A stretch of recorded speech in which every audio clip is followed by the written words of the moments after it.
Esta reflexión fue momentánea, pues inmediatamente llamó su atención el encuentro de la princesa Juana con las damas forasteras.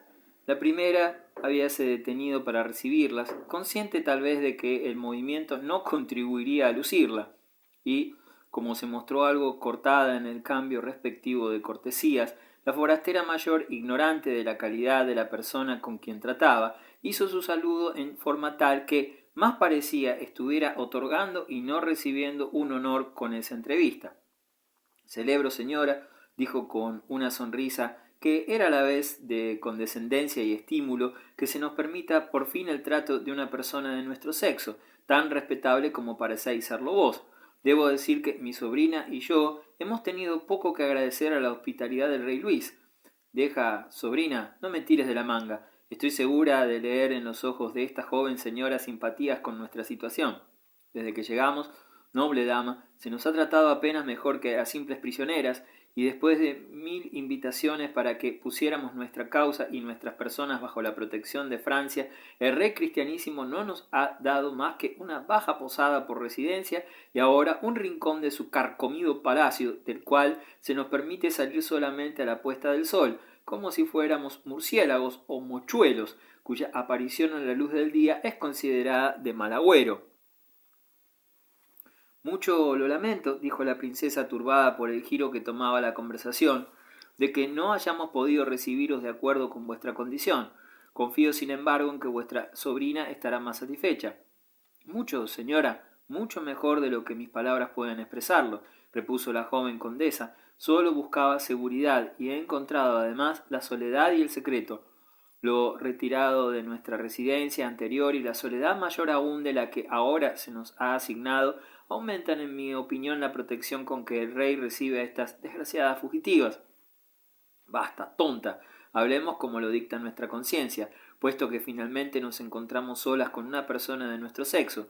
Digo solas porque ese apuesto soldado es una simple estatua, ya que no parece saber usar sus piernas y tengo entendido que tampoco su lengua, al menos en un idioma civilizado.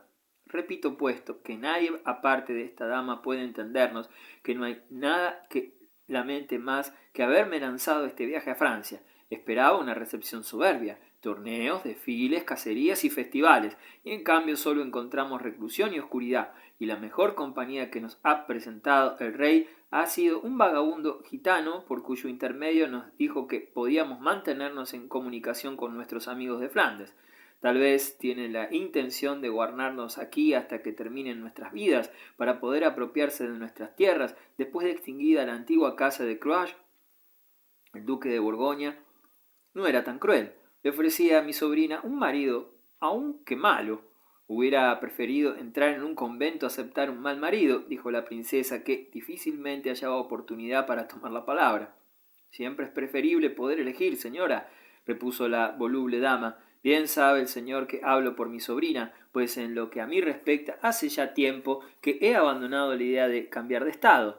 Veo que os sonreís, pero puedo juraros que es verdad.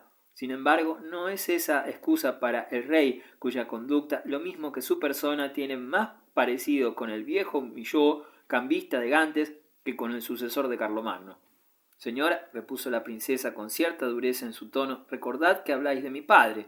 ¿De vuestro padre? Exclamó la dama borgoñona, sorprendida. De mi padre, repitió la princesa con dignidad. Soy Juana de Francia, pero no temáis, señora, continuó con el tono suave que era natural en ella. No habéis querido ofenderme y no me considero ofendida. Confiad en mi influencia para hacer que vuestro retiro y el de esta interesante personita resulte algo más soportable. Es poco lo que puedo hacer, pero lo haré con la mejor voluntad.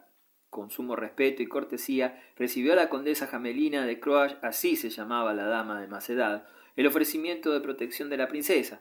Durante mucho tiempo había habitado en cortes y dominaba la etiqueta que en esos sitios se adquiere, además de conocer a fondo las leyes establecidas por los cortesanos de todas las edades, quienes, aunque en sus conversaciones privadas se refieren a menudo a los vicios y locuras de sus amos y a las injurias y olvidos que sufren, nunca dejan que se les escapen esos comentarios en presencia del soberano o de alguno de su familia.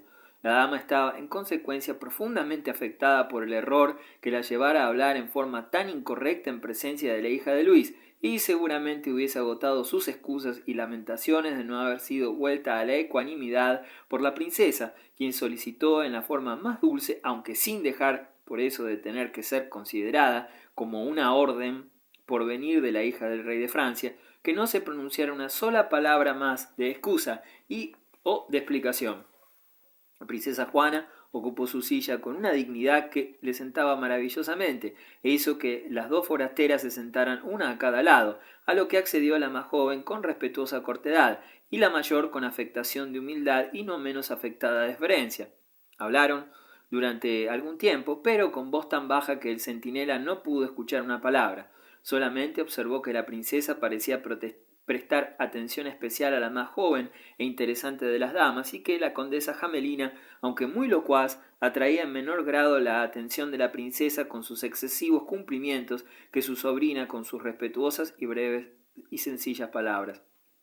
No llevaban más de un cuarto de hora de conversación cuando se abrió la puerta del extremo inferior de la galería y entró un hombre embozado, en cumplimiento de las instrucciones que diera el rey, y decidido a no dejarse sorprender una vez más en negligencia, Quintín avanzó inmediatamente hacia el intruso e, interponiéndose entre él y las damas, le pidió que se retirara al instante. ¿Por orden de quién?, preguntó el extraño con tono de sorpresa burlona. Por orden del rey, repuso Quintín con firmeza. Estoy aquí para hacerla cumplir. No contra Luis de Orleans, dijo el duque, dejando ver su rostro. El joven vaciló unos instantes. ¿Cómo llevar adelante la consigna con el primer príncipe de la sangre, próximo a relacionarse con la misma familia del rey, según se comentaba? Vuestra Alteza, dijo, es demasiado elevada para que pueda oponerme yo a su deseo. Confío que vuestra Alteza atestiguará que he cumplido con mi deber hasta donde me lo ha permitido. Id, joven soldado, nadie habrá de regañaros, contestó el duque, y avanzando presentó sus saludos a la princesa con esa urbanidad restringida que lo caracterizaba cuando se dirigía a ella. Le dijo que había estado comiendo con Dunois y, enterado de que había reunión en la galería de Rolando, se tomaba la libertad de aumentar su número. El rubor que coloreó las pálidas mejillas de la desgraciada Juana y que por un momento puso algo de belleza en sus facciones evidenció que ese aumento de número no le resultaba indiferente. Se apresuró a presentar el príncipe a las dos damas de Croacia, quien lo saludaron con el respeto debido a su elevada clase, y luego, señalando una silla, le pidió que participara de la reunión. El duque no aceptó la libertad de ocupar una silla ante tal sociedad, pero tomando un almohadón lo puso a los pies de la hermosa condesa de Croacia y se sentó en él, de tal manera que, sin demostrar que olvidaba a la princesa, podía dedicar la mayor parte de su atención a su encantadora vecina. Al principio, su actitud pareció agradar más que ofender a la princesa, quien alentó al duque en sus galanterías a la forastera y pareció considerarlas como un halago para sí misma. Pero el duque de Orleans, aunque acostumbrado a sujetarse al yugo estrecho de su tío cuando estaba en su presencia, tenía un carácter lo suficientemente principesco como para dar rienda suelta a sus propias inclinaciones cuando desaparecía esa restricción. Y puesto que su posición elevada le permitía pasar por alto las ceremonias acostumbradas y llegar enseguida a la familiaridad, sus elogios a la belleza de la condesa Isabel fueron tan francos y surgieron con tanta espontaneidad, tal vez a causa de haber bebido algo más de lo acostumbrado en la mesa de Dunois, que no era enemigo del culto de Baco, que terminó por parecer casi apasionado y dio la impresión de haber olvidado la presencia de la princesa.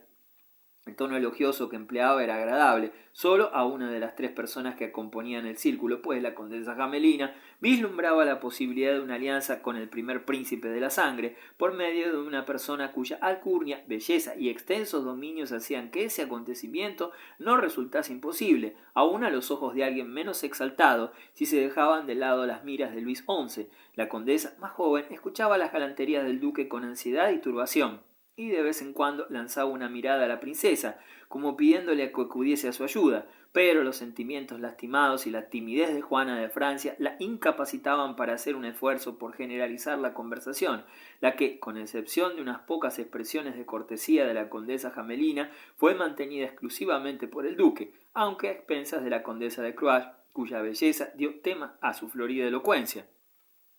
No debemos olvidar que existía un tercero, el invisible centinela, quien veía fumarse sus hermosas ilusiones, como se derrite la cera al calor del sol, a medida que el duque continuaba con su apasionado discurso. Finalmente, la condesa Isabel de Cruach hizo un decidido esfuerzo para poner término a lo que resultaba ya intolerablemente desagradable para ella, sobre todo por la pena que la conducta del duque parecía provocar a la princesa.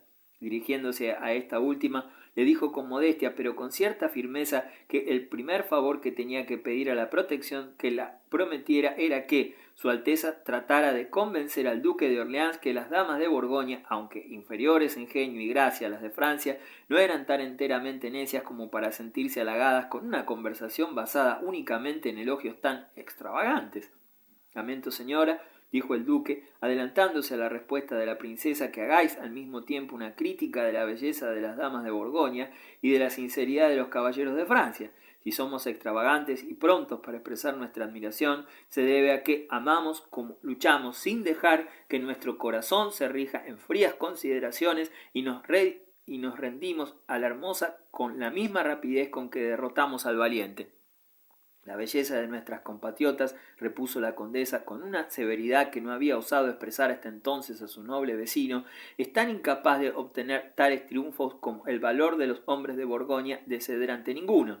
Respeto vuestro patriotismo, condesa, y la última parte de vuestra frase no encontrará contradicción en mí, a menos que un caballero borgoñón se ofrezca para sostenerla con una lanza. Pero, en cuanto a la injusticia que habéis hecho a los encantos que produce vuestra tierra, apelo a los de vos misma. Miraos allí, dijo a tiempo, que señalaba un gran espejo, donación de la República de Venecia, y sumamente raro y valioso, y decidme luego cuál es el corazón que podría resistir a los encantos ahí reflejados. La princesa, incapaz de soportar por más tiempo el olvido de su futuro esposo, se inclinó hacia atrás en su silla con un suspiro que despertó al duque de su ensueño e hizo que la condesa Jamelina preguntara si Su Alteza se sentía enferma. Me ha dado un repentino dolor de cabeza, contestó ésta, esforzándose por sonreír, pero me pasará enseguida. Su palidez en aumento contradecía aquellas palabras e indujo a la condesa Jamelina a solicitar socorro, pues la princesa estaba a punto de caer desmayada. El duque, mordiéndose los labios y renegando de su lengua indiscreta, corrió a llamar a los ayudantes de la princesa, que se encontraban en la habitación inmediata, y cuando llegaron, apresurados con los remedios de costumbre, no pudo menos, como cumplido caballero, de colaborar en la atención a las atenciones que se le prestaron para hacerla reaccionar. Su voz, a la que la piedad y los reproches que él mismo se hacía convirtieron en tierna, fue el remedio más poderoso para hacerla volver en sí. Y precisamente cuando terminaba su desmayo, entró en la estancia el rey en persona. Capítulo 12. El político. Al entrar Luis en la galería frunció las cejas, de modo que hemos dicho era peculiar en él, y bajo su espeso y oscuro velo lanzó una penetrante mirada alrededor en la que, según explicó Quintín después, sus ojos se achicaron en tal forma y se hicieron tan vivos y centelleantes que parecían los de una víbora que se descubre a través de la maraña donde ha estado oculta. Cuando por esa rápida mirada el rey comprendió el motivo del movimiento que se notaba en la estancia, se dirigió en primer lugar al duque de Orleans. «¿Estabais aquí, querido primo?»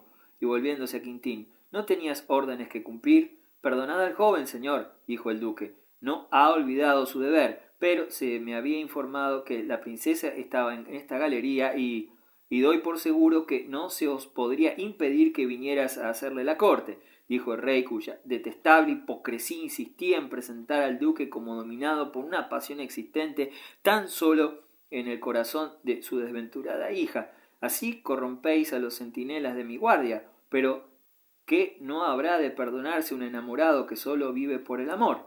El duque de Orleans alzó la cabeza como si se dispusiese a contestar en forma tal que rectificara la opinión expresada a las palabras del rey, pero el instintivo respeto, por no decir temor hacia Luis, en el cual se criara, ahogó su voz. «¿Ha estado indispuesta Juana?», prosiguió el rey. «No os apenéis, Luis, pasará pronto. Dadle vuestro brazo y acompañadla hasta su aposento. Yo haré lo propio con estas damas». La indicación fue dada en un tono que la hacía equivalente a una orden, y, de acuerdo con ella, el duque salió con la princesa por un extremo de la galería, en tanto que el rey, quitándose el guante de la mano derecha, guió cortésmente a la condesa Isabel y a su tía hacia el gabinete donde se alojaban.